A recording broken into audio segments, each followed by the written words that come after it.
बिस्मिल्लाहिर्रहमानिर्रहीम अस्सलामु अलैकुम रहमतुल्लाह। इस्लामाबाद हाई कोर्ट के 6 जजेस की जानिब से जो ख़त लिखा गया है उसने असल में पूरी की पूरी काया पलट दी है।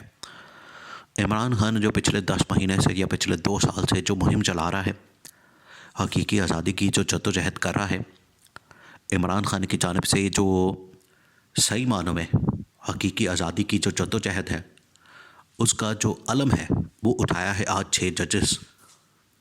और 6 जजेस ने ये अलम उठा के तो अलम बगावत कर दिया है इस पूरे के पूरे अदलिया के निज़ाम से, जहाँ से इमरान खान को इंतकामी कार्रवाई का निशाना बनाया जा रहा है। देखिए, अदलिया जो है वो एक टूल के तौर पर इस्तेमाल हो रही है और अदलिया का जो सरबरा है chief justice of Pakistan justice Qazi Faez Isa, अगर वो इसमें इस्तेमाल होगा तो इससे बढ़कर और इस शर्मिंदगी की, इस जुल्म की, नाइंसाफ़ी की क्या बात हो सकती है। पाकिस्तान ऑलरेडी जो है आलमी इंसाफ के इंडेक्स में सबसे निचले दर्जे पर है। तो उसकी वजह यही है कि यहाँ पर अदलिया जो है वो एक टूल के तौर पर इस्तेमाल होती है और ये हिस्ट्री है, ये कोई नई बात नहीं है। वो पूरी आज से 1947 से लेकर 1950 में, 50 की दिहाई में, 60 की दिहाई में, 70 की दिहाई में, 80 की दिहाई में हर स्टेज के ऊपर जो है वो अदलिया एक टूल के तौर पर इस्तेमाल हुई है। ये हिस्टोरिकली मैं बात कर रहा हूँ।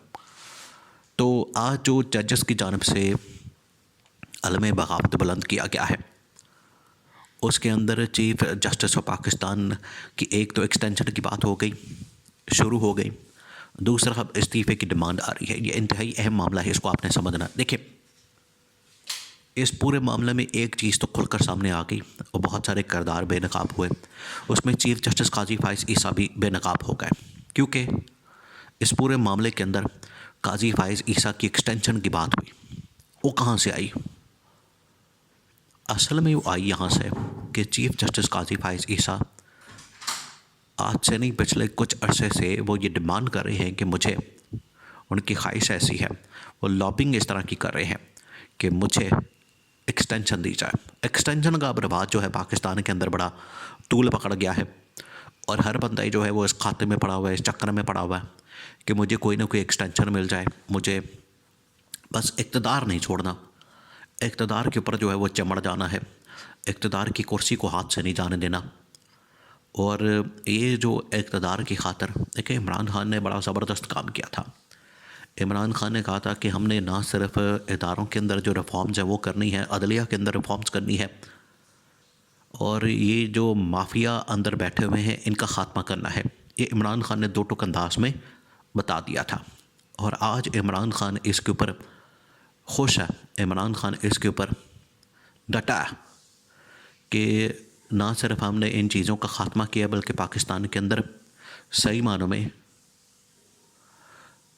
इलेक्शन करवाने का सिलसिला शुरू करना था, इंसाफ लोगों को देने का सिलसिला शुरू करना था, महंगाई के ख़ात्मे की तरफ बढ़ना था, बेरोज़गारी के ख़ात्मे की तरफ बढ़ना था, यानी कि पाकिस्तान को सही मानों में एक तरक्की और खुशहाली की जानिब गामज़न करना था। ये इमरान खान का विज़न था। लेकिन इमरान खान की हुकूमत गिरा के तो उसके बाद एक्सटेंशन है, कभी जनरल बाजवा की एक्सटेंशन, कभी किसी की एक्सटेंशन, इवन कि आज के आर्मी चीफ के मुतालिक भी बातें होती है एक्सटेंशन के लिए। DGISI की पर एक्सटेंशन आ गई। तो ये एक्सटेंशन का एक नया सिलसिला शुरू हो गया और इमरान खान के हटाते वक्त जनरल बाजवा की एक्सटेंशन का बड़ा शोर मचा। तो एक्सटेंशन का सिलसिला जो है वो आखिरकार, जब फिर आप इदारों में इस तरह की बातें करेंगे तो वो चीफ जस्टिस तक भी खरबूजे को देखकर खरबूजा रंग पकड़ता है। तो वो चीफ जस्टिस के अंदर भी एक लालच पैदा हुई कि अगर सारे एक्सटेंशन ले रहे हैं तो मैं एक्सटेंशन क्यों नहीं ले सकता। तो एक तो ये मामला सामने आया। दूसरी जानिब जो है PTI की जानिब से डिमांड की जा रही है कि इस पूरे मामले के अंदर chief justice of Pakistan justice Qazi Faez Isa को अपने आप को अलग करना चाहिए इस बेंच से, जो ये बेंच बनाया गया है। क्योंकि सुप्रीम, ये अब उसके पीछे लॉजिक ये दी जाती है कि चीफ जस्टिस ने एग्जीक्यूटिव से यानी कि शहबाज शरीफ से मुलाकात कर ली है और जो सेपरेशन ऑफ पावर का कॉन्सेप्ट है इदारों के दरमियान या रियासत के पिलर्स के दरमियान, वो यही है कि इन इदारों ने अलहदा रह के काम करना है। एग्जीक्यूटिव यानी कि हुकूमत वक्त, पार्लियामेंट यानी कि लेजिस्लेचर, और अदलिया जब ये लेजिस्लेचर या एग्जीक्यूटिव के साथ बैठ जाए, बात करे और कहे कि जी हम आपकी सपोर्ट करेंगे और ऊपर से शहबाज शरीफ उसको एक क्रेडिट के तौर पर बयान करते हैं, तो इससे बढ़कर अफसोस की क्या बात हो सकती है। तो चीफ जस्टिस से डिमांड की जा रही है कि आप अपने आप को बेंच से अलहदा करें, जो ये 7 रुकनी बेंच बनाया गया है 6 जजेस के ख़त की समाअत के लिए। और ये जो 1 रुकनी कमीशन बनाया गया था तसद्दुक़ हुसैन जिलानी की सरबराही में, इन 6 जजेस ने फ़ैसला कर लिया था कि एक तो हमने इस जज के पास जाना नहीं, हासिल नहीं होना, और हमने तो ख़त लिखा था चीफ़ जस्टिस को, सुप्रीम जुडिशल काउंसिल को, और इन्होंने उठा के मामला जो है तसद्दुक़ जिलानी के खाते में डाल दिया, शहबाज शरीफ के खाते में डाल दिया। इन्होंने फ़ैसला कर लिया था कि हमने नहीं जाना, और अगर हमें chief justice of Pakistan justice Qazi Faez Isa के ख़िलाफ़ ख़ुद ख़त लिखना पड़े या उनको बताना पड़े या सारे मामलात में उनके नॉलेज में लाना पड़े और उनको बराह रास्त मुखातिब करके नोटिस लेने का मुतालबा करना पड़े, तो हमने करना है। और हमने चीफ जस्टिस को हर हाल में कहना है कि आप इस मामले में नोटिस लें और हम इस बेंच को, हम इस कमीशन को नहीं मानते। ये फ़ैसला 6 जजेस ने कर लिया था, लेकिन उससे पहले ही तसद्दुक़ जिलानी ने अपने आप को अलहदा कर लिया उस कमीशन से, उसने माजरत कर ली। शहबाज शरीफ की हुकूमत बैकफुट पर चली गई, चीफ जस्टिस ऑफ पाकिस्तान भी बैकफुट पर चले गए। इस्टेब्लिशमेंट हैरान और परेशान हो गई कि ये सारे दौड़ गए हैं, भाग गए हैं, और कोई भी अपने पैरों पर सही तरह से खड़ा नहीं हो सका। ख़ास तौर पर इमरान खान और पीटीआई की जो डिमांड्स हैं, और ख़ास तौर पर जो सोशल मीडिया की जो इस वक्त कैंपेन है, उसके सामने कोई भी ना टिक सका। असल में ये इमरान खान के बयानिए की फ़तह है, इमरान खान की कामयाबी है और इमरान खान की हकीकी आज़ादी की कामयाबी है। तो इसमें ये chief justice of Pakistan justice Qazi Faez Isa पूरी तरह से फंस गया है।